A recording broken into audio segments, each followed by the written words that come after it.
It's scary to chart your own destiny instead of buying into old-fashioned stereotypes, and not all men are up to the challenge. Han Solo is someone who breaks out of old-fashioned stereotypes to live a better life. This piece contains spoilers for Solo, a Star Wars story. We have to free half of the human race, the women, so that they can help to free the other half, wrote the suffragette leader Emmeline Pankhurst. But over a century later, many men still don't realize that the revolution of feminism was fought as much for their freedom as for anybody's.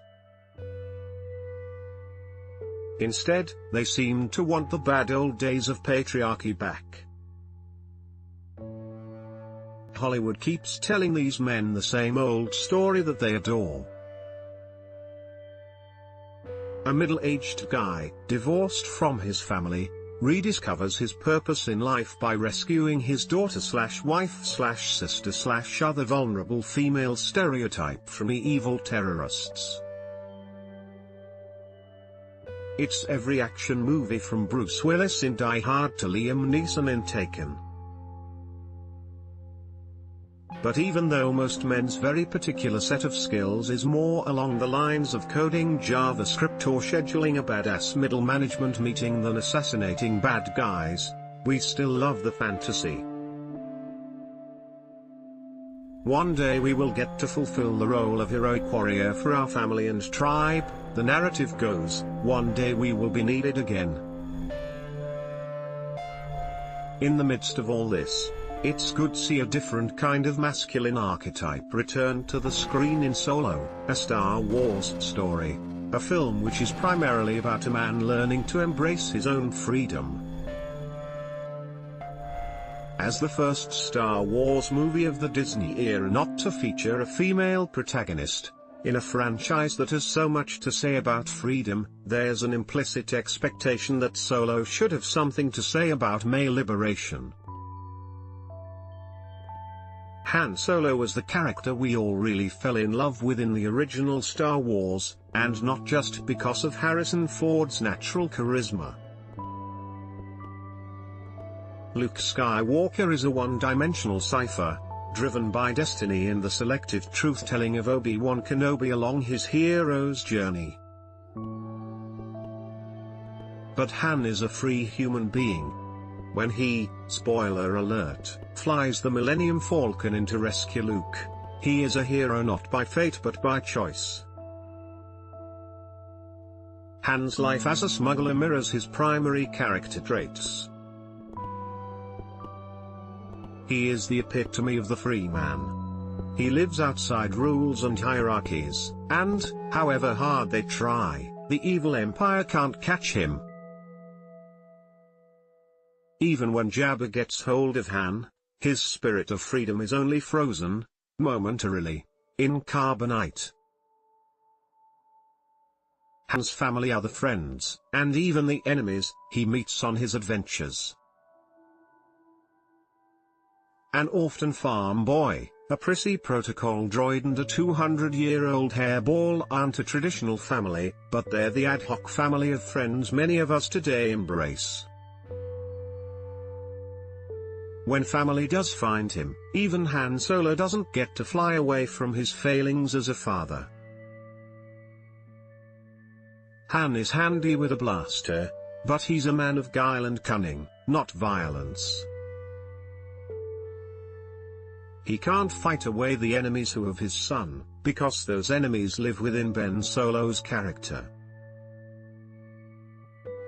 Han can only, like a real man, keep being there for his fallen son. Even when, as Kylo Ren, his son is making all the worst decisions a man can. Were Kylo Ren real and alive today, you strongly suspect he would be one of those enraged, hysterical followers of Jordan Peterson's morose YouTube ramblings about reclaiming masculinity in the alt-right. At least Snoke is a charismatic villain to take as a master. What do these young men see in the depressed pallor of Peterson? however hard he tries to pedal back from his statement that we must to return to enforced monogamy. It's perfectly clear that Peterson and his followers badly want to return to the bad old days of patriarchy. They want the power to force women, and men, back into ways of living that most of us today find oppressive. Fine, Tinder may not be your thing, but it's amazing how many men seem to think arranged marriages, wedding dowries and till death us do part would make them happier. Han Solo is an iconic anti-hero today because most men revel in our newfound freedom. We're overjoyed to no longer be forced into stifling, traditional male roles, and to be free to live lives not modeled around violence, hatred and fear. But embracing that freedom is hard. It's scary to chart your own destiny instead of buying into old-fashioned stereotypes, and not all men are up to the challenge. I'm fascinated by men who reject their own freedom in favor of old-style oppression. Growing up on a big sink housing estate outside London, I saw too much male violence. While I only recognize it looking back, much of that violence was driven by a deep psychological desire to be needed.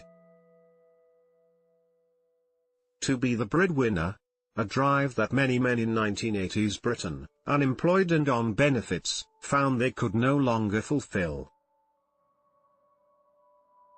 But economic challenges and psychological shortcomings are no excuse for violence. Today, men simply aren't needed in the traditional ways they once were. Most of us are able to make the mental adaptation from being needed to being free. But some men either can't, or simply won't. The Millennium Falcon is there waiting to whisk them away on the adventure of living their own free life. It's sad indeed that so many choose, instead, to sit moping over Jordan Peterson's YouTube channel, dreaming of a bad old past that will, thankfully, never return. More about Solo, a Star Wars story. Han Solo Star Wars feminism masculinity reuse content. We use cookies to enhance your visits to our site and to bring you advertisements that might interest you. Read our privacy and cookie policies to find out more.